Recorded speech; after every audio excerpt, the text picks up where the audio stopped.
Kami itu merasakan banget Bapak Ibu, tuntunan Tuhan itu real sekali. Ya. Walaupun kadang-kadang kita tidak ingin mengalami sesuatu yang kita nggak ingin. Salah satunya jujur saja, kami terkejut di Hong Kong itu sekarang mual, saudara. Sampai tiap pagi, tiap hari itu rundingannya makan di mana sih murah.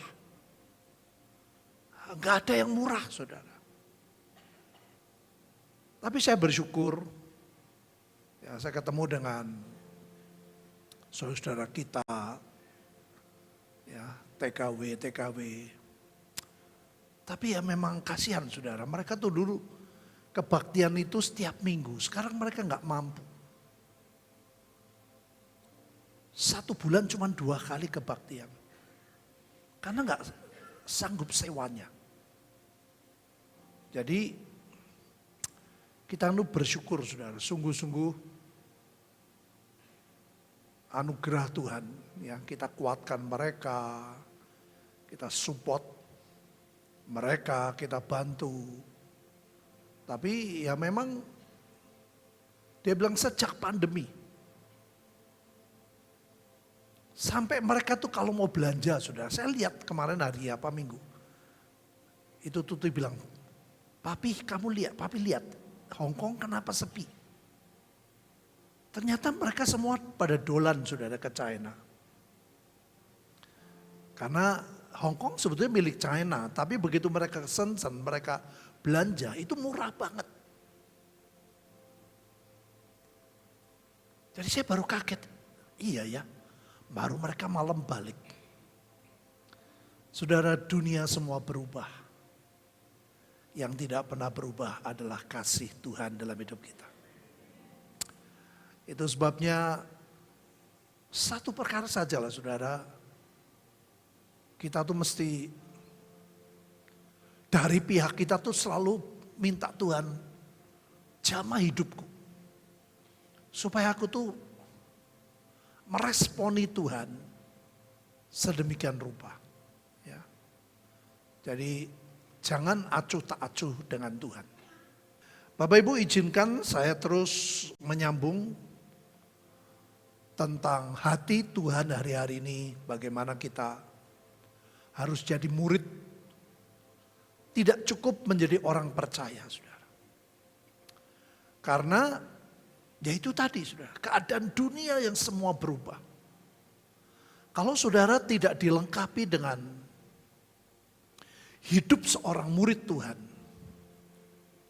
saudara bisa goncang imannya, bisa runtuh, bisa lemah, bisa skeptis. Tapi pada saat saudara menyadari bahwa kita tuh murid Tuhan, di mana Tuhan mengajari. Kalau orang sekolah itu mempersiapkan hal-hal yang akan terjadi setelah mereka dewasa. Tuhan juga mengajari kita saudara, karena Tuhan tahu akhir zaman.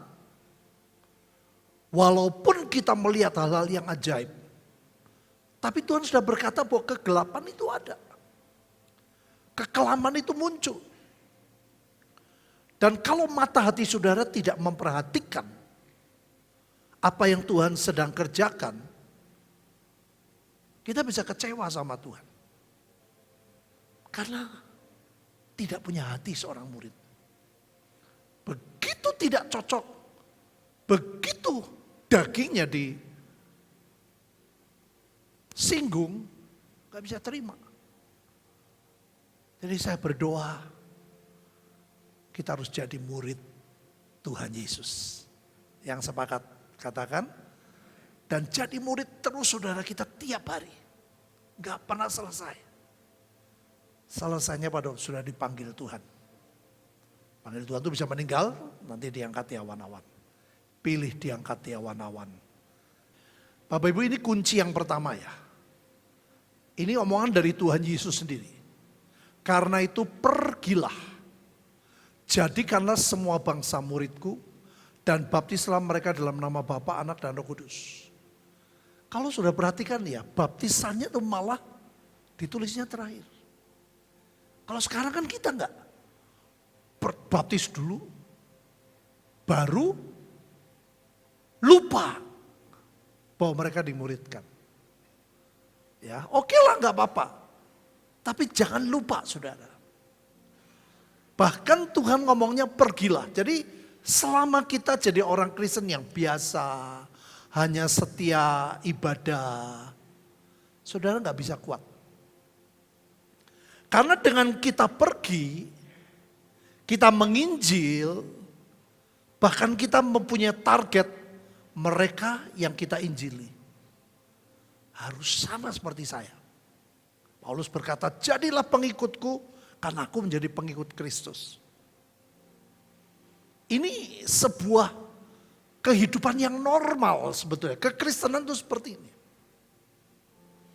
Makanya kenapa banyak orang mudah kecewa, mudah terluka. Ya karena tidak menggenapi ayat pendek ini Bapak Ibu. Biasanya sudah dibaptis, sudah lupa. Kita perlu jadi murid Tuhan. Ya. Penulis Ibrani ini kemungkinan Paulus, kemungkinan saudara. Jadi para ahli tidak bisa memastikan, hanya dari bahasanya ini bahasanya Paulus. Firman berkata, sebab itu marilah kita tinggalkan asas-asas pertama dari ajaran tentang Kristus. Artinya apa? Pemuritan itu harusnya dari awal saudara.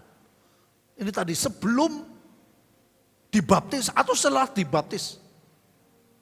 Itu menjadi asas-asas pertama. Nah gereja ini banyak kehilangan ini. Sehingga tidak punya dasar yang kuat. Tidak punya fondasi yang cukup, yang Alkitab berkata kalau badai datang, hujan besar datang, dia akan tetap kuat.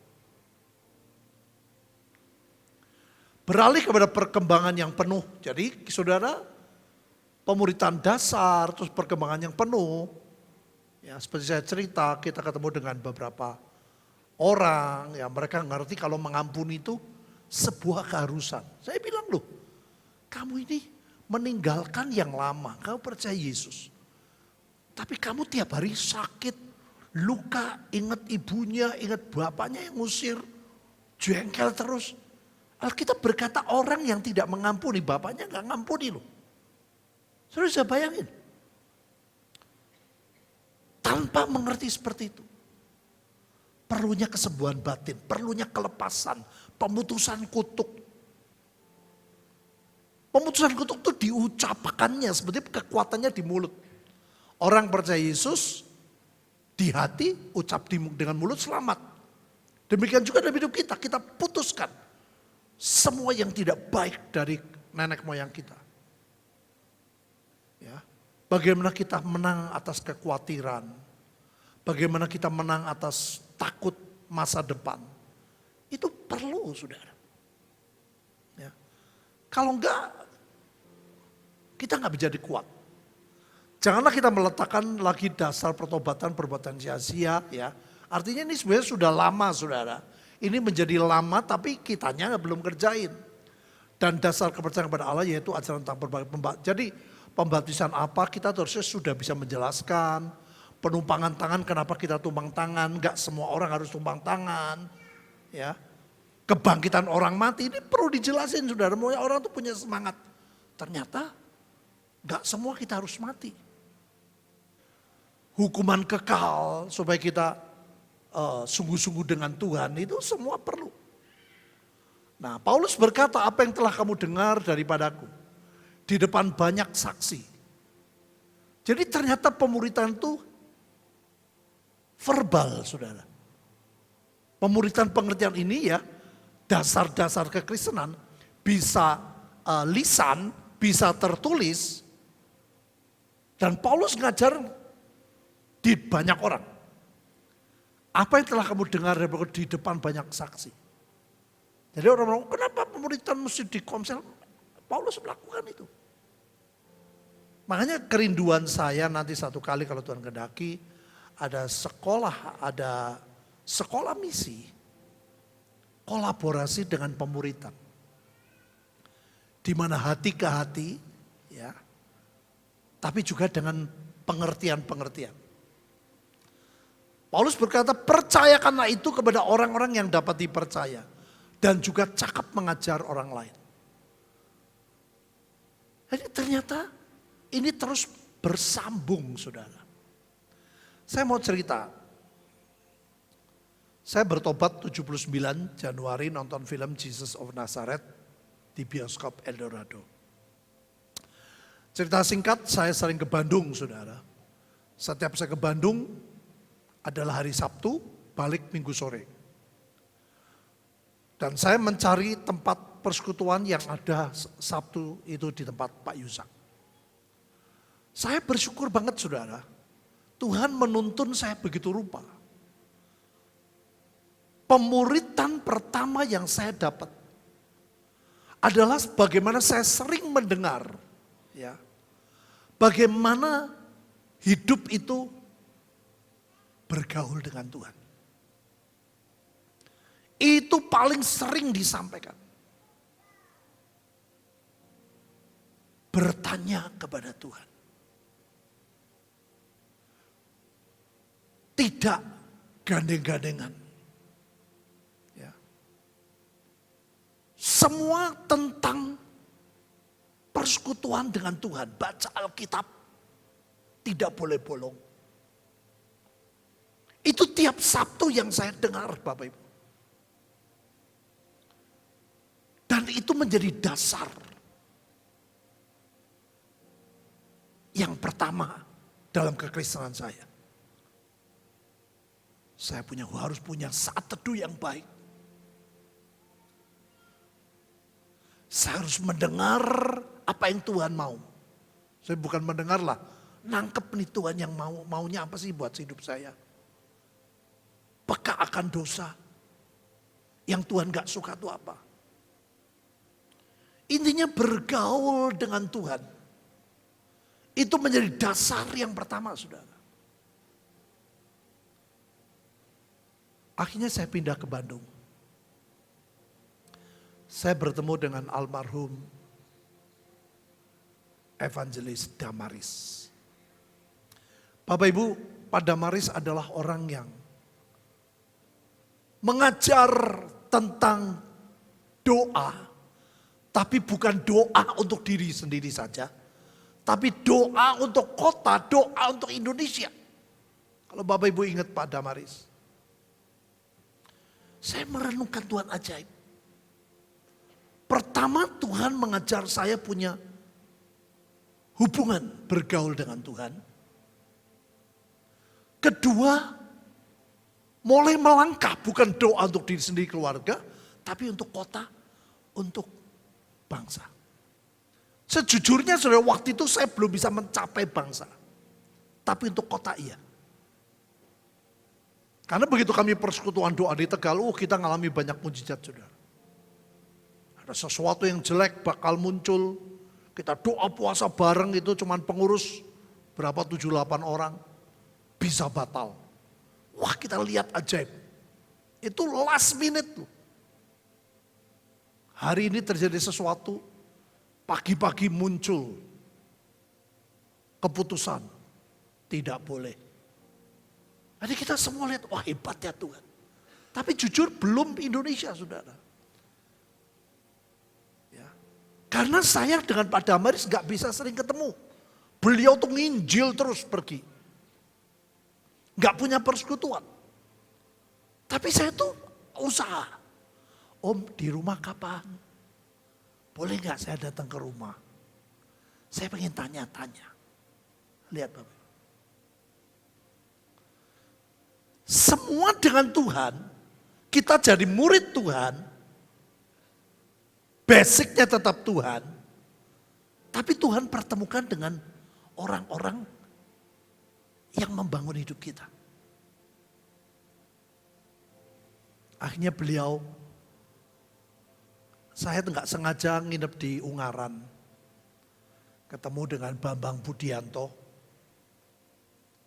Dia ketemu saya, dia bilang, Petrus, aku rencana ada pelayanan desa terpadu. Untuk seluruh Indonesia. Kamu mau bergabung? Caranya begini. Waktu tertarik saya, saudara. Saya masuk pesat yang pertama. Dan saya mulai diutus pergi ke pulau ini dengan biaya sendiri. Tidak pernah pakai uang pesat.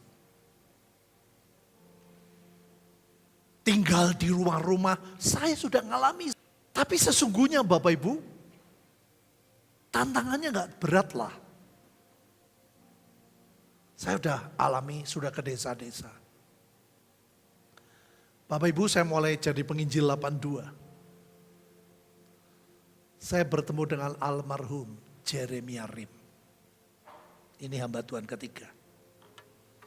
Saudara tahu ini orang hamba Tuhan ketiga, ini orang yang terkenal tidak kompromi dengan yang bukan Tuhan.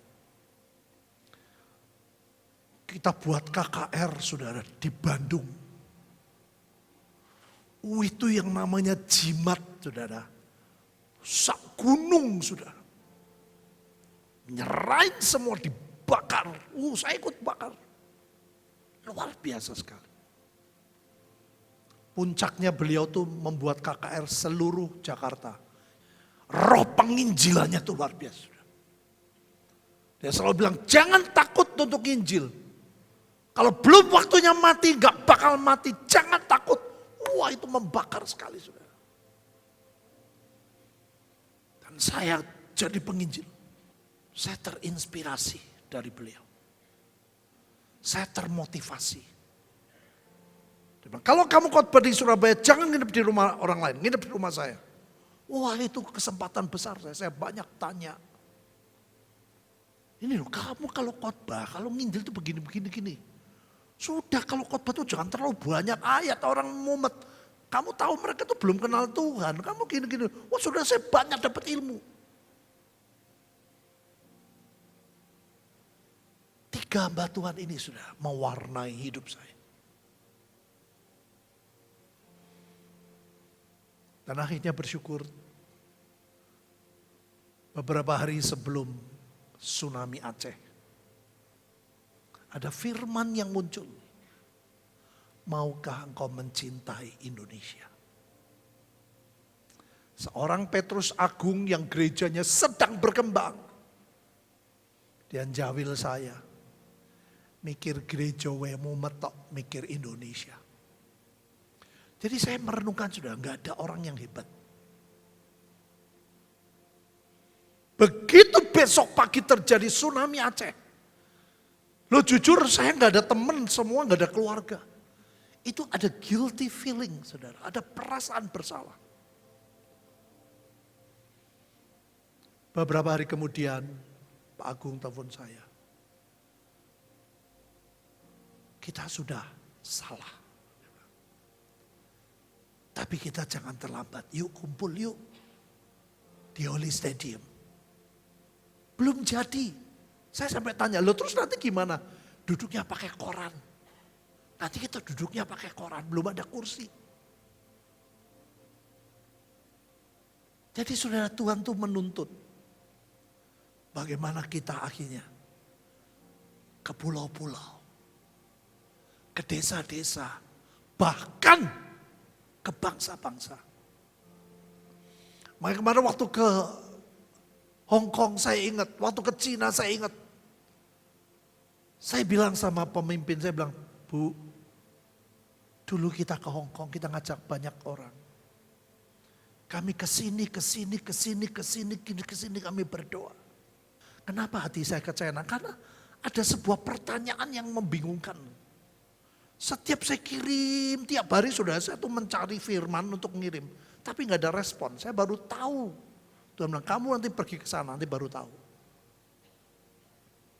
Jadi semua itu berat, sudah nggak ada dengan enak orang melakukan firman itu begitu. Tapi saya ngomong, saya merasakan banget tuntunan Tuhan itu ajaib. Nah, ini saya cerita supaya saudara mengenal bahwa Tuhan itu ingin kita jadi muridnya. Yang sepakat katakan, nah bagaimana pemuritan itu terjadi? Waktu Petrus hidup lebih banyak berjumpa dengan Tuhan. Jadi pemuritan yang dialami oleh Petrus lebih banyak langsung dengan Tuhan.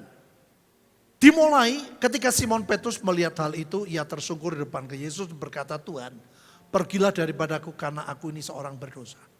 Setiap orang mesti punya perjumpaan dengan Tuhan. Saudara. Jangan ikut pemuritan tanpa saudara mengalami sentuhan Tuhan. Karena orang percaya di zaman dulu, aduh aku tahu, ini Tuhan juru selamat. Jadi nomor satu adalah dengan Tuhan. Nah saudara setelah itu, tetapi Yesus berkata, aku berkata kepadamu Petrus, hari ini ayam tidak akan berkokok sebelum kau tidak menyangkal bahwa engkau mengenal aku. Petrus yang bersama Tuhan.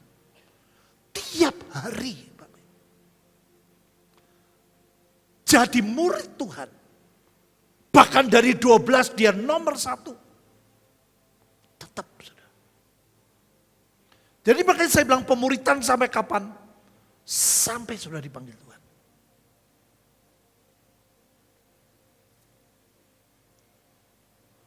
Kalau kita nggak punya kerinduan untuk jadi murid, biasanya berhenti. Tapi kalau saudara mau dimuridkan, Tuhan akan terus mendidik pengalaman demi pengalaman. Supaya saudara makin mantap, oh Tuhan itu menyertai. Tuhan gak suka, ini Tuhan suka, kita bisa ngerti. Bayangin loh, ini gak main-main saudara. Sebelum ayam, engkau 3 kali menyangkal bahwa engkau mengenal aku. Murid loh. Jadi saya mau beritahu saudara, yang murid Tuhan saja bisa seperti ini. Apalagi kita gak mau jadi murid Tuhan. Gak ada kemampuan, lemah sekali. Gampang kecewa, gampang mutung, gampang marah. Ya kita akan jadi berkat buat banyak orang. Padahal Tuhan pengen saudara persatu-persatu dan saya memenangkan banyak orang. Tapi yang kita lakukan apa? Cuma tiap minggu kumpul. Diberi pengertian, tapi saudara gak mau jadi murid. Secara tertulis, secara lisan, itu saudara lakukan. Siapapun Tuhan pakai. Tapi tetap kita tuh muridnya Tuhan.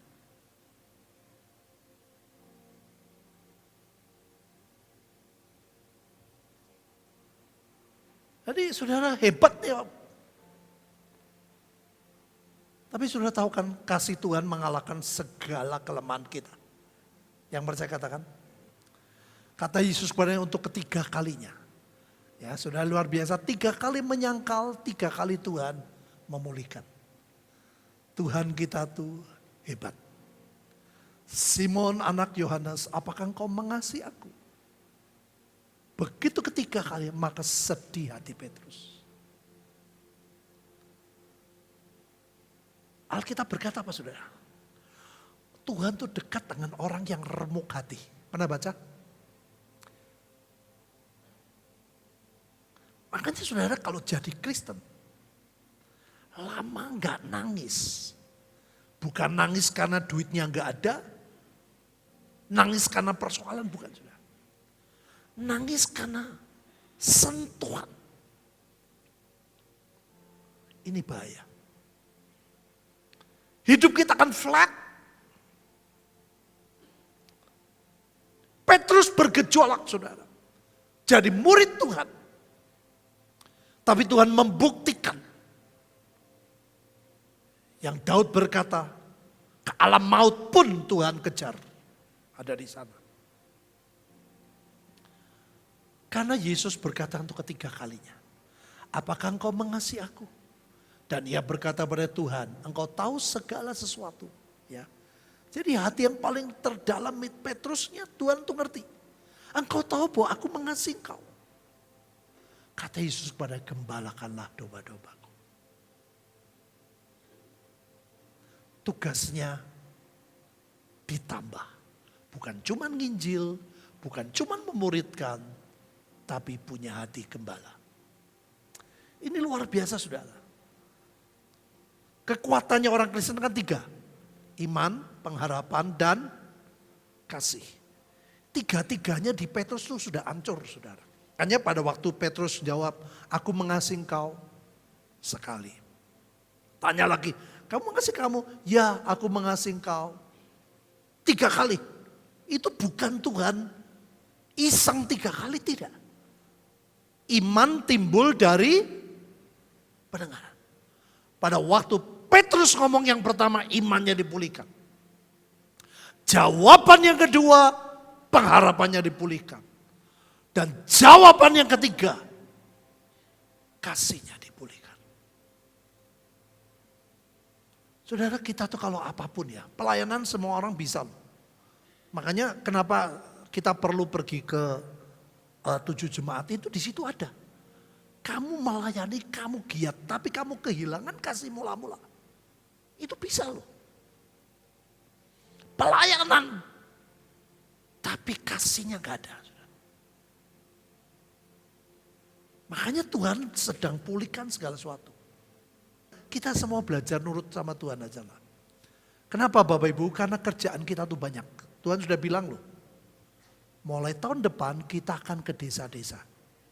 Dan Tuhan bilang loh, jemaat diberi kesempatan. Saudara, siapa yang mau ikut pelayanan. Dan ke bangsa-bangsa. Saya ini dipertemukan Tuhan saudara. Naik kereta api. Sebetulnya saya sudah nomor lain saudara. Cuman karena bawa kopernya gede. Itu kalau naik kereta api itu duduknya di paling pojok saudara. Yang langsung sebelahnya itu toilet. Nah kita pernah naruh koper di situ. Koper gede, orang duduk di situ jengkel saudara. Karena gak bisa reclining pole. Jadi dia bilang, Tin, sudahlah, saya sama Bu Linda pindah ke dekat situ. Supaya nanti waktu taruh koper, walaupun suaranya saudara itu dekat pintu kan. Kalau dekat pintu, buka pintu.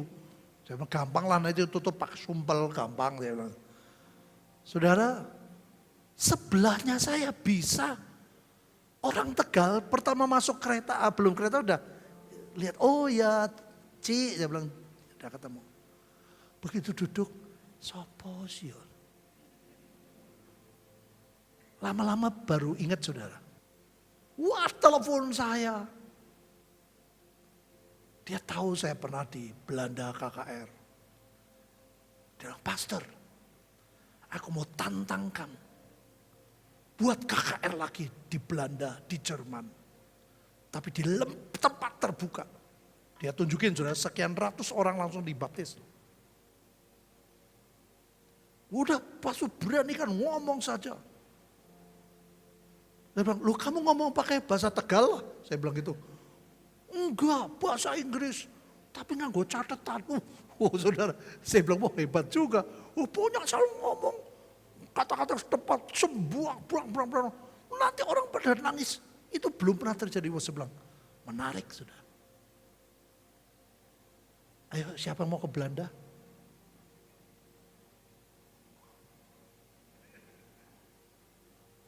Saudara, kerjaan kita banyak. Saya ajak Bapak Ibu, jadi murid Tuhan. Amin Bapak Ibu. Ayo kita kerjakan bersama-sama. Ini belum pernah loh fenomena seperti ini. Di Jerman juga begitu, sudah ada gereja kosong. Ada khotbah di jalan, nekat saudara. Orang minta dibaptis, langsung gerejanya penuh sekarang. Dia bilang, ih kok hebat ya. Dia bilang, Pak ada fenomena ajaib di Eropa.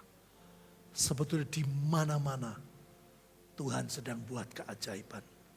Makanya kalau Bapak Ibu cuma duduk manis setiap minggu, saudara akan kehilangan kesempatan. Itu lagu yang dinyanyikan tadi, ku menang. Itu lagu ciptaan almarhum Jeremia Rim. Zaman itu tidak ada satu penginjil pun berani KKR di Alor. Tidak ada yang berani. Orang yang pertama kali berani besar sampai ribuan adalah almarhum Jeremia Rim. Sementara dia khotbah ratusan saudara, dukun kumpul. Dia pikir semua orang Kristen, tidak, dukun-dukun. Nyantet dia. Dia lihat sinar begitu banyak. Dia lemes saudara, dia cerita sama saya. Terus Kak Yer gimana? Aku cuma berbahasa roh. Toto muncul, ku menang bersama Yesus Tuhan. Itu dukun-dukun bertobat. Itu lagu itu saudara, saya diceritain. Oh, makanya Petrus jangan takut. Tuhan dalam dirimu lebih besar. Waduh, saya sejak itu gak pernah takut saudara. Tuhan pakai setiap saudara. Coba bilang, Tuhan pasti pakai setiap kita. Ayo ngomong kanan kirimu. Amin. Ya. Saudara lihat pemuritan Tuhan kepada Petrus terus berlanjut. Aku berkata kepada musuhnya, ketika engkau masih muda, engkau mengikat pinggangmu sendiri, engkau berjalan kemana saja engkau kehendaki. Perhatiin saudara, karakter kehendak itu gak mudah karena manusia punya free will. Ada satu titik di mana Petrus free will-nya diserahkan penuh kepada Tuhan. Ini sebetulnya yang diajarkan Kong Yusak. Ini sebenarnya pengertian ini bagus. Paksakan kehendakmu Tuhan. Itu pengertian ini. Yaitu apa? Engkau sudah, tetapi jika engkau sudah menjadi tua, engkau akan mengulurkan tanganmu, orang lain akan mengikat engkau, membawa engkau ke tempat yang kau kehendaki. Ini ayat yang saya dapat rema, kenapa saya mau ke Temanggung. Pada waktu saya di Tasikmalaya, saudara, saya ketemu dengan seorang hamba Tuhan. Dan hamba Tuhan ngomong ayat ini. Ya Petrus, kamu satu kali kan jadi galau. Nggak mau Pak, enak nginjil, keliling dunia, bar khotbah, bisa dolan, orang mikir. Dia bilang. Terus dia sebut ayat ini. Namamu Petrus, waktu kamu muda gini. Saya bilang, oh tahu. Saya waktu lagi berkumpul saudara, ke Temanggung enggak, mau enggak. Dulu saya nggak mau, enak keliling. Tapi itu tidak memuridkan saya. Di sini saya berjumpa dengan banyak hal yang ajaib. Pada waktu adik saya kedua, saudara bisa ingat ya,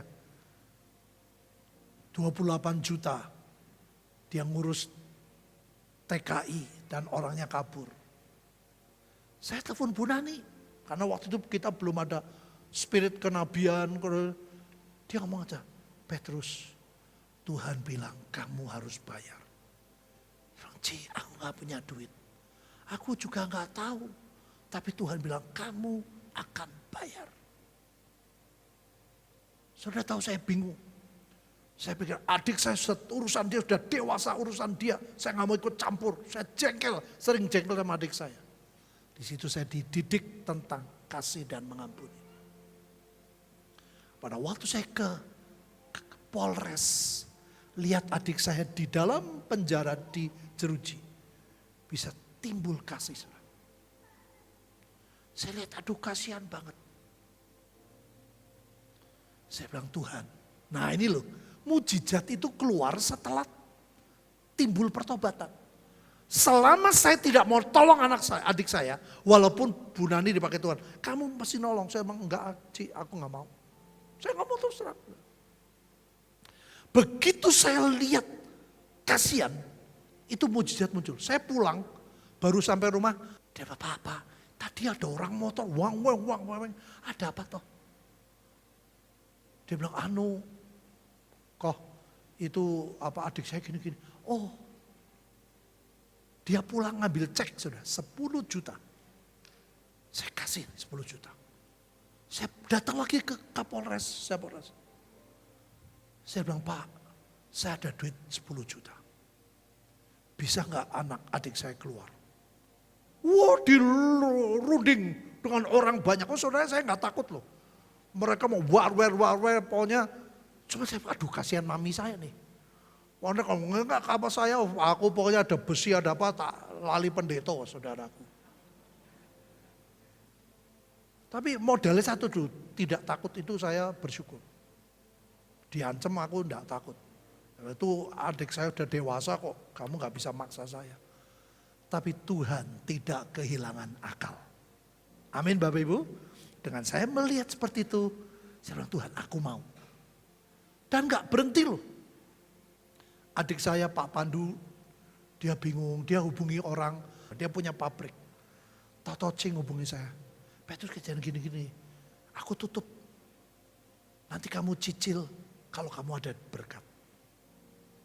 Jadi Tuhan selalu punya banyak cara untuk menolong. Yang sulit adalah hati. Selama saya nggak mau jadi murid Tuhan, nggak mau. Ini bukan urusan saya. Tuhan sudah bilang kamu mengerjakan setelah kamu dewasa ke tempat yang kamu gak suka. Ini adik saya gak suka. Sering bikin susah mami saya. Bikin saya masuk penjara ngomong gitu loh, saya sudah biarin. Gak tahu diundang apa, saya harus apa, mau diundang boleh, saya datang begitu lihat, aduh gak tahan. Hati berubah, mujizat datang. Amin.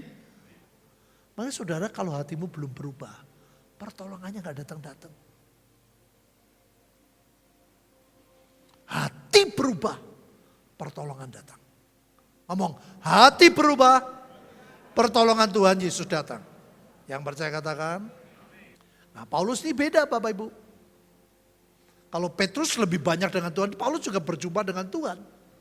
Nomor 1, dalam perjalanan ke Damsyik, ketika sudah dekat kota, tiba-tiba cahaya memancar dari langit, mengenai dia, ia rebah ke tanah, kedengaran oleh suatu suara yang berkata kepadanya, Saulus, Saulus, mengapakah engkau menganiaya aku?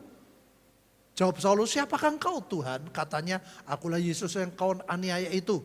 Tetapi bangunlah, pergilah ke dalam kota, di sana akan dikatakan kepadamu apa yang harus kau perbuat. Ya, so, semua harus dengan Tuhan.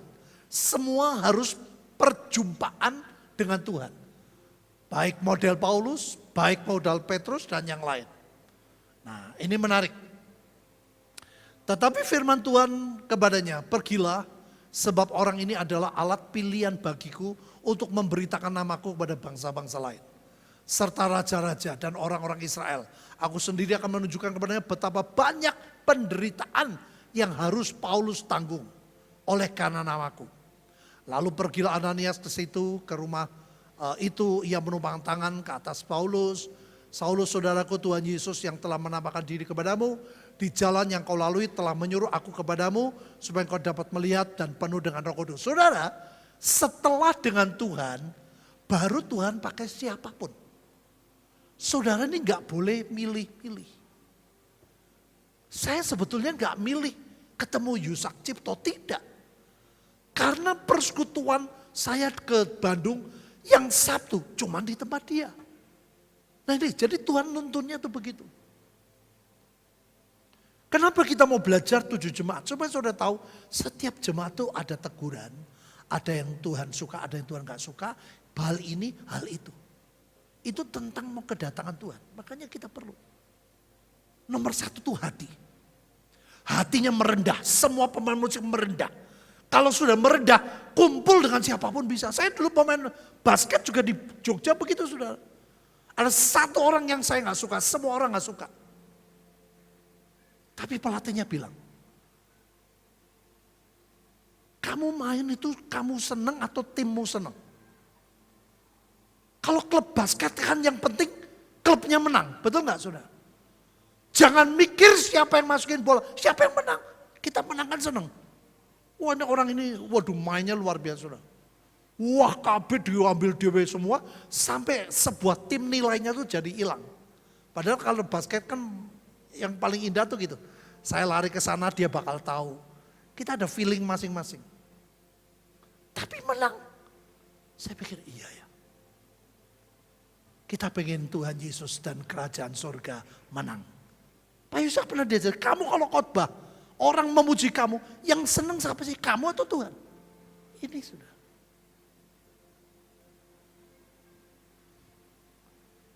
Ya, itu sebabnya izinkan Tuhan memuridkan kita. Melalui siapa saja. Dan yang jadi guru pun jangan merasa lebih hebat. Wah, aku ini hamba Tuhan. Wah, aku ini orang yang diurapi. Jangan Bapak Ibu. Nanti saya mau saksikan. Sombong itu paling bahaya. Setibanya di Yerusalem, Saulus mencoba menggabungkan diri kepada murid-murid. Tapi semuanya takut kepadanya karena mereka tidak dapat percaya bahwa ia adalah seorang murid. Ya, seorang murid bukan cuma percaya loh. Tetapi Barnabas menerima dia. Jadi orang yang pertama kali memuridkan Paulus namanya Barnabas. Membawanya pada rasul-rasul, menceritakan kepada mereka bagaimana Saulus melihat Tuhan di tengah jalan. Bahwa Tuhan berbicara dengan dia, bagaimana keberaniannya mengajar Damsyik dalam nama Yesus. Saudara, Barnabas tuh lihat orang ini punya keberanian. Yang lain takut, wah ini jangan-jangan gini. Tapi Barnabas punya, ngerti, wah ini Paulus ini orang hebat. Pertama jadi murid Barnabas, jadi siapapun Tuhan bisa pakai untuk membimbing saudara dan saya. Yang percaya katakan, ya jangan pilih-pilih. Makanya khotbah, aku mau pilih, aku mau dengar khotbah kalau ini yang khotbah. Saudara, itu bayi rohani.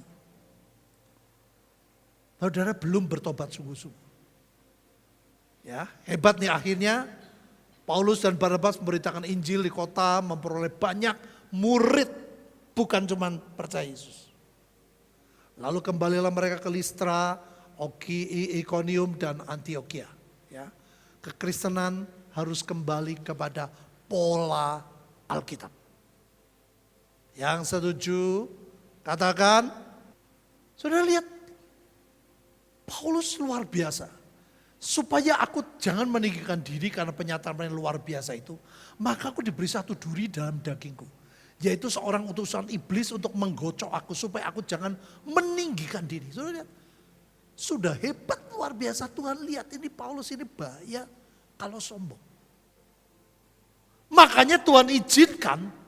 Bayangin sudah utusan iblis loh.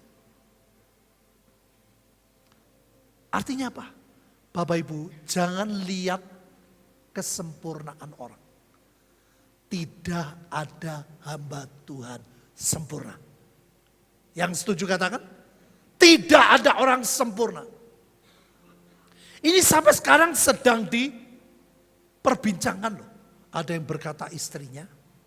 Ada yang berkata pada waktu dia kena kedap mata, terus matanya ada masalah. Karena lihat sinar, jadi semua masih belum pasti saudara. Tapi yang pasti, dia selalu ada sebuah kelemahan. Mungkin dia doain orang sakit sembuh, dia sendiri kok nggak sembuh-sembuh matanya. Ini ada sebuah perbincangan seperti itu. Jadi saudara harus kenali, siapa yang jadi murid, siapa yang memuridkan, kita bukan orang sempurna. Siapa yang berkhotbah, saya bukan orang sempurna. Maka saya bilang sama Bapak Ibu, kalau lihat hidup saya nggak benar, tolong tegur saya. Jadi kita semua nggak ada orang hebat. Yang paling bahaya kalau hamba Tuhan single fighter, tidak punya cover. Itu paling bahaya.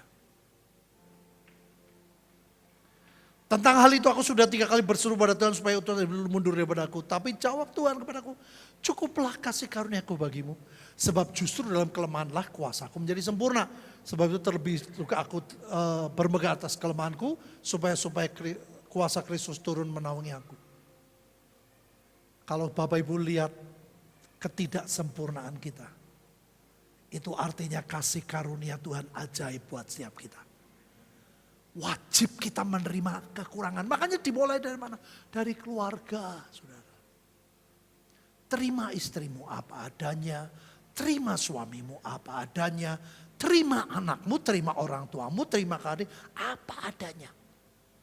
Itu baru Tuhan kerja. Kalau saudara banyak nuntut, mesti begini, mesti begitu. Saudara, kita akhirnya bukan jadi murid, jadi Tuhan. ngatur semua, harus gini. Nah, sombongnya terlalu besar, makanya sulit bisa lihat kemuliaan Tuhan. Ini dua-duanya gak sempurna, saya mau ceritain sudah, ini menarik sekali. Ya. Waktu Kefas datang ke Antiokhia, aku berterus terang menentangnya sebab ia salah. Karena sebelum beberapa orang dari kalangan Yakobus datang, ia makan sehidangan dengan saudara-saudara yang tidak bersunat. Tetapi setelah mereka datang, ia mengundurkan diri dan menjauhi mereka karena takut akan saudara-saudara yang bersunat. Saudara bisa bayangin ya, Petrus itu pemimpin loh Bapak Ibu. Paulus kaget melihat hatinya kok seperti ini bahaya. Terpaksa ditegur. Waktu itu kulihat bahwa kelakuan mereka tidak sesuai dengan kebenaran Injil. Jadi yang lain saudara, mereka itu orang-orang lain kena dampak dari ketidaktulusannya Petrus. Serem. Aku berkata pada Kefas di hadapan mereka semua, karena ini orang-orang dalam saudara. Jika engkau seorang Yahudi hidup secara kafir, bukan secara Yahudi, bagaimana kan kau dapat memaksa saudara yang tidak bersunat untuk hidup secara Yahudi? Saya tunjukkan ini supaya sudah tahu. Siapapun hamba Tuhan tidak sempurna. Ngerti Bapak Ibu? Kita harus belajar menerima kelebihannya. Mendukung apa yang dia sampaikan. Firman yang disampaikan. Saudara, saya mau cerita. Berawal tuh anak saya Victor kerja di sebuah perusahaan pesawat terbang di airline. Dia japri dulu ke saya. Papa mau nggak menikmati jatahku? Wah ya mau tuh Vic, ini mau saudara. Cerita singkat mulai praktek. Papa kan nggak jadi toh ke ke Cina November kemarin, karena mendadak Ibu Lis sama Pak Pandu gak bisa. Tapi Victor, Pak, aku ini sudah izin, sudah cuti. Jadi akhirnya cerita singkat, kita keluarga berubah, switch jadi family time ke Jepang. Dan saya bersyukur sudah bisa komplit, kita bertujuh. Saya, Bu Linda, Vincent, Gaby, babynya dihitung, saudara. Karena sudah mulai gerak-gerak terus. Ya jadi bertujuh sama anak kek. Jadi saya sering godain ke saudara. Kita pergi ya semua nikmatilah. Nah hal yang menarik saudara. Victor bilang, Pak ini kalau pakai jatah ini bayarnya murah ya pesawatnya. Tapi Papa posisinya tuh jadi tiketnya tuh standby. Piye Taufik maksudnya standby? Ya Papa nanti datang jauh-jauh jamnya datang. Terus nanti ngomongnya pertama saudara, 1 jam sebelum flight baru diputusin kursinya kosong apa ora. Terus piye Fik? Kalau dipenuh orang ya Papa pulang. Lah kalau pulang berarti kan aku gak tinggal Jakarta, nginep hotel saudara. Terus biefik, ya nanti cari jam selanjutnya atau hari selanjutnya. Nah kalau hari selanjutnya, ya kayak gitu lagi. Papa datang lebih awal, dengan semua koper, nanti 1 jam sebelum berangkat, dikasih tahu, pesawat penuh. Lah terus biar, ya Papa balik. Dolanan lagi. Saudara saya tuh hatinya nggak mau. Tuhan tuh bilang, itu baik buat kamu. Persis suaranya pendek pada waktu saya lagi di Sydney. Pada waktu berkali-kali seorang mengajak saya untuk DSA. Saya bilang caranya gimana? Disuntik, wah nggak mau. Saya bilang disuntik loh, nggak mau aku suntikan orang seneng. Bukan orang wedi ming orang seneng. Saudara waktu di Sydney, waktu retreat, siang hari itu makan dia ngomong itu, Pak, Kalau boleh Pak, aku nawarin lagi. Lucu ya, orang mau nolongin saya sampai ngerayu saya. Ayo Pak ke DSA, Bapak tidak ngurus apa-apa. Cuman orangnya saja datang. Please Pak, waktu mandi sore, enggak mikir sudah. Tahu ada suara pendek tadi. Itu baik buat kamu. Waduh, saya nangis sudah. Saya bilang, Tuhan kau bicara. Makanya sudah itu lu jangan, Tuhan bicara terus-terusan. Oh, Tuhan bicara jangan pakai sepatu. Tuhan bicara pakai kaos kaki. Oh jangan ngono lah aneh-aneh. Saudara, saya bilang sama, aku mau. Seneng banget lucu toh. Orang mau nolongin orang, wih, Pak Hadi mau DSA. Dia langsung bilang sama, pokoknya Pak Hadi datang. Pak Hadi bisa tanggal berapa? Bisanya kapan? Hari itu pas saya masuk. Saya bilang, oke, tanggal sekian. Nah, itu suaranya bisa sama. Itu baik buat kamu. Prakteklah kita, saudara. Wah, si Grace. Jadi kita tuh sekeluarga yang bayar full tuh cuman Gebi. Karena Gebi kan gak ada di kakak. Grace masukin di mesin ya. Posisinya standby. Standby. Kok kaya lagu nih standby terus. Saudara, akhirnya satu kali Vincent itu nyoba tanya, gak tahu gimana sama orang yang kayak pemimpin atau manajer. Loh, kamu harus cepet daftar. Cerita singkat sudah daftar. Dan ajaib diberitahu kita dapat tempat. Saya bilang, Tuhan engkau luar biasa. Tapi anak saya bilang, Pak, ini di Jakarta loh Pak, orangnya oke-oke. Nanti pulang dari Jepang jangan kaget tuh Pak. Orangnya kaku gini-gini. Anak saya tuh Victor tuh orang gitu saudara. Dia tuh selalu lengkap. Pak itu nanti kasihan loh. Gebi harus diurus Pak. Jangan jalan. Kalau jalan capek lagi hamil gini. Anaknya tuh kayak gitu saudara. Nah betul pulangnya cerita singkat saudara. Kita tuh dapat semua. Wah seneng banget. Jadi duduklah diatur, ya bahkan luar biasa saya, sebelahnya kosong, sebelahnya boleh pindah sebelah, jadi ada 01. Nah cerita singkat saudara, Grace sudah bilang, Pak kita makannya sisa loh. Aku kaget dulu, sisa piye dek? Ya pokoknya gak bisa milih Pak. Nanti sisanya dapatnya apa ya kita terima. Wong bayar murah. Saudara, saya bilang usah apa-apa lah. Pening pesawat orang gandolan gini kok. Jagung kok, aku bilang usah apa-apa. Saudara, jadi orang lewat, orang semua dikasih makan. Aku padahal mulai keruyuk. Aku diem aja udah nikmati aja lah. Dengerin lagu, saya nikmati sudah. Lama-lama ada orang datang. Dia bilang, dia sampai tunjukin gambar. Ayam sama sapi. Aku rawani jawab saudara, wong wis diomong panganane apa? Sisa. Jadi aku nggak berani jawab diam. Tanya lagi, tolong pilih mau beef atau ayam.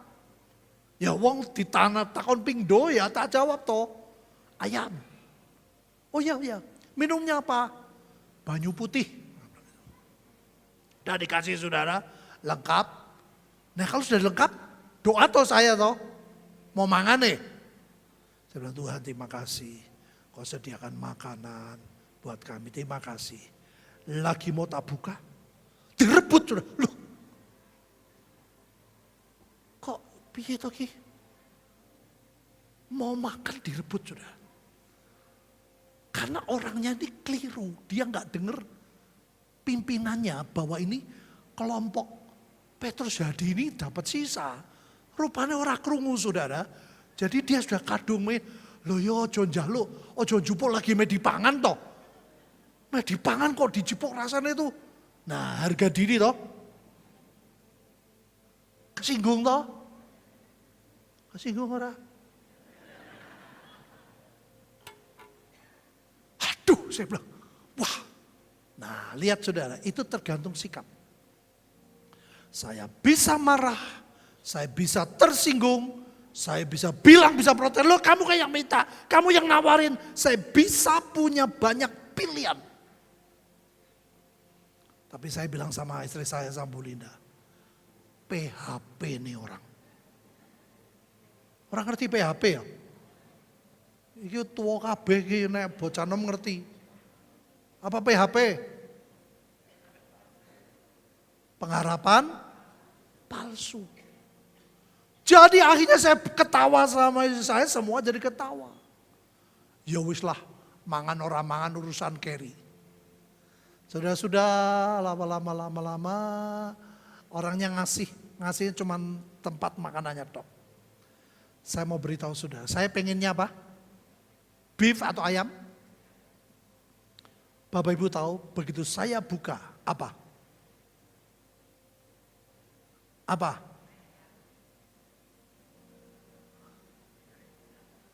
Sisa lo. Begitu saya buka, isinya apa? Kok ngerti? Ayam saudara, saya mau beritahu. Jatah tuh ora bakal hilang. Amin. Pengennya ayam yo cuma diputer-puter, ditunggu waktu tetap dapat ayam. Saya bilang Tuhan, sebelum berangkat Tuhan sudah bilang, ini kamu aku ajar seperti Gideon. Dengan uang sedikit kamu bisa ke Jepang.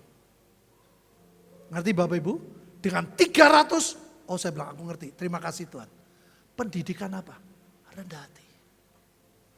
Sudah cerita singkat, saya berangkat sama Bulis kemarin keluarga mereka. Victor bilang, Pak ada bisnis satu. Papa mau gak di-upgrade? Bayarnya murah. Mau Vic? Saya bilang gitu. Ini pengalaman yang luar biasa lagi sudah. Jadi terus pendidikan pemuritan itu ajaib. Tujuannya apa? Karakter. Yang sepakat setuju katakan, rendah hati itu gak gampang, ngomongnya gampang, prakteknya gak gampang. Terus tahu-tahu Victor capek, Pak sudah diambil orang. Jadi ada orang yang dapat lebih prioritas dari anak saya. Karena anak saya kan belum lama kerja. Mungkin ada anaknya manajer atau apa, diambil, pokoknya sudah diambil. Ya sudah, gak apa-apa. Sudah sampai di boarding. Anak saya bilang, Pak, sorry ya. Dia tuh orangnya gitu saudara. Papa pengen dibisnis kan? Iya, tapi sudahlah Pak. Gak apa-apa wong bayar murah. Sudah.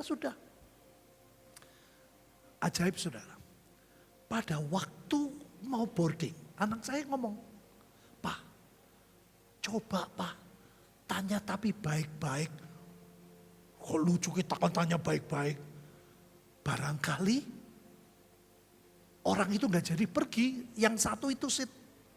Saya nekat sudah datang, saya bilang, Pak, saya ini standby tiket. Saya bilang, oh ya ada, ini ada satu tiket. Waduh, sedang sudah dia siapin, ketik, saya dapat. Saudara yang ajaib ya, pada waktu saya masuk, saya duduk. Ada satu manajernya tuh orangnya baik, orang Indonesia. Ngomongnya, Pak, Bapak duduk di sini, ada wifi lu, wifi-nya bisa pakai gini-gini. Pokoknya orang yang baik saudara. Jadi saya iseng ngomong, Bu, satu orang yang tadi malam sudah pergi, sudah pasti pergi. Orang itu gak jadi pergi. Oh bukan, yang gak jadi pergi itu orang bule. Bapak bisa ngerti ya? Harusnya orang yang gak jadi pergi itu orang yang keluarga kerja di pesawat ini. Ini yang gak jadi pergi orang lain yang tidak ada sangkutan. Saya mau beritahu saudara, jatah tidak mungkin hilang. Beri kemuliaan buat Tuhan Yesus gitu loh. Karena ini buat saya ajaib. Kalau orang yang gak jadi pergi orang yang sama, itu gak kaget. Ngerti Bapak Ibu? Yang gak jadi pergi itu orang lain, orang bule yang ngomong. Si ibu ini, wih, hanya 1 Petrus tadi. Saya mau belajar rendah hati. Tuhan izinkan. Nah, kemarin balik dari Hong Kong ke sini, menarik lagi saudara. Vita bilang, papa mama upgrade bisnis? Ya mau lah saudara, karena duduk mangan semua lebih enak, mau Vic. Terus sudah mau masuk ke boarding, Pak sudah pasti dapat. Pertama dia udah ngomong, sudah papa nggak usah ketemu di ground staffnya, nanti aja waktu mau masuk tunjukin, nanti papa akan dipindah langsung. Dia berubah lagi, Pak ini aku sudah lihat 6 seat business class kosong. Jadi papa dan mama sudah di bisnis. Oh ya? Lah terus gimana Vic? Ya udah sekarang papa sama mama ke ground staffnya tunjukin supaya segera dirubah dulu tiket ekonomi jadi bisnis. Ya, saya datang Bapak Ibu. Ini saya dapat begini. Oh ya bisnis. Saudara, ini ada antrian bisnis di sebelah kiri saya. Ada antrian ekonomi panjang di sebelah kanan saya. Saya dapat bisnis. Antrian saya di mana? Kok menang gua itu? Aku dapat tiket bisnis, antriannya di mana? Di bisnis toh? Saya mau antri saudara. No. Kamu antrinya di ekonomi. Ya ampun. Sudah pasti dapat bisnis, tapi nggak boleh antri di bisnis. Jadi saya bilang, loh saya di bisnis kan? Iya, tapi antrinya di ekonomi. Sampai ditunjuk saudara. Orang semua lihat tuh, antri ke sana. Saya bilang, oh aku tahu. Ini baik buat saya. Kerendahan hati. Lucu saudara ya, dapat tiket bisnis hanya karena standby tiket, hanya karena bayarnya murah, gak boleh antri di bisnis. Lalu lebih enak antri bisnis cuma berapa orang toh. Wong kita tuh berjuang berkali-kali saudara, ngikut GB. Saya hamil, masuk duluan, kita ngintil saudara. Saudara, di situ saya tahu. Kalau kita nggak cukup rendah hati, sudah nggak bisa lihat kemuliaan Tuhan. Sikap hati saya bilang, oh Tuhan terima kasih. Beda kalau nggak pasti, ini udah pasti. Saudara, iya kamu bisnis, tapi antrinya di ekonomi. Hanya karena standby tiket. Saudara percayalah, Tuhan terus memuridkan kita. Belajar rendah hati supaya nama Tuhan dipermuliakan. Saya ingin saudara kita merenungkan pribadi demi pribadi. Bukan melihat orang lain tapi diri kita pribadi. Sudahkah engkau menjadi murid Yesus? Dan engkau terus dibentuk, terus diperbaiki. Dan Tuhan ingin kita pada on position, yaitu hati yang merendah. Bukan carpe dewe, bukan mengatur Tuhan, tapi mengizinkan kehendak Tuhan yang jadi. Walaupun tidak enak, walaupun direndahkan, kalahkan kemauan-kemauanmu. Kalau tidak saudara, waktu terus berjalan,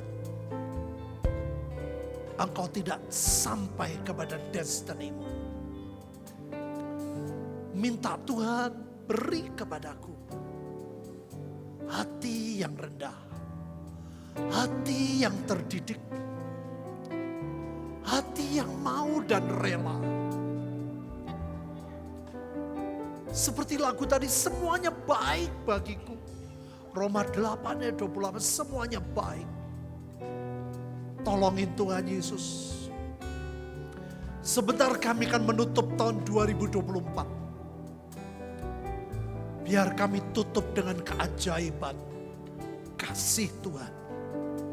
Biar kami tutup dengan nilai-nilai yang Tuhan upgrade di rapot setiap kami. Tolongi Tuhan, tolongi Tuhan. Ampuni kebebalan, ampuni tidak bertobat, ampuni hidup semau gue, ampuni tidak menghargai Engkau, ampuni tidak menghargai ibadah, ampuni kami Tuhan. Biar kasih-Mu bekerja pagi ini, jamah setiap hati kami, jamah setiap hidup kami. Engkau lebih berharga dari apapun. Dan Engkau Tuhan, Tuhan yang sanggup melakukan apa saja yang Tuhan mau. Dengan keterbatasan kita.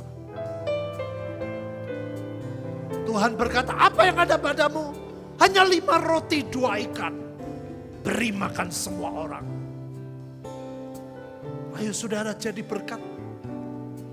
Tahun depan ke desa-desa. Ceritakan bahwa Tuhan itu baik kepada hidupmu. Mulai kumpulkan uang Tuhan, aku mau. Supaya aku punya uang untuk bisa pergi naik pesawat. Bukan untuk dolan, tapi jadi berkat. Terima kasih Tuhan. Ke bangsa-bangsa pun pintu Tuhan terbuka. Tapi belajar setia dalam perkara kecil, Tuhan akan berikan perkara yang besar. Jangan tinggalkan kami Tuhan. Jangan lepaskan kami Tuhan.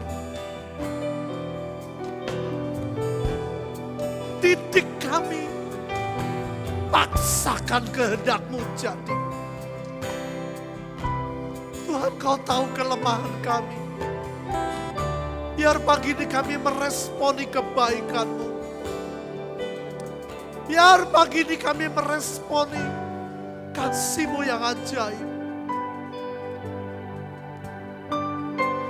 Jangan lepaskan kami Tuhan. Jangan biarkan kami jalan sendiri. Menurut mau kami sendiri. Biar kehendak-Mu Tuhan, kehendak-Mu yang jadi. Ini baik buatmu nak. Ini baik buatmu nak. Ayo perbaiki komitmen saudara dengan Tuhan. Minta belas kasihannya. Dan lebih dari itu, sembuhkan jiwa kami Tuhan. Supaya kami belajar rendah hati, kami mau dimuridkan, mau jadi murid Tuhan. Terima kasih untuk kebaikan-Mu, terima kasih buat kesabaran-Mu Tuhan. Sampai Engkau menyatakan kemuliaan-Mu dalam hidup setiap kami. Biar kami menutup tahun ini dengan ajaib, menutup dengan kemuliaan Tuhan. Sehingga tahun depan Tuhan kami boleh jadi berkat buat desa-desa. Kami percaya keajaiban-Mu atas setiap kami. Terima kasih Tuhan, terus kami next level. Jadi melayani lebih ajaib, lebih ajaib. Terima kasih Tuhan, buka hatimu saudara.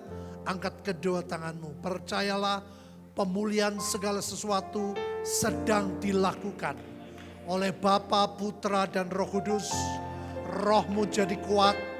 Jiwamu betul-betul sembuh, jadi sehat dan rendah hati. Keluargamu jadi harmonis, tubuhmu disembuhkan, ekonomimu diberkati. Supaya kita hidup jadi berkat, menolong banyak orang.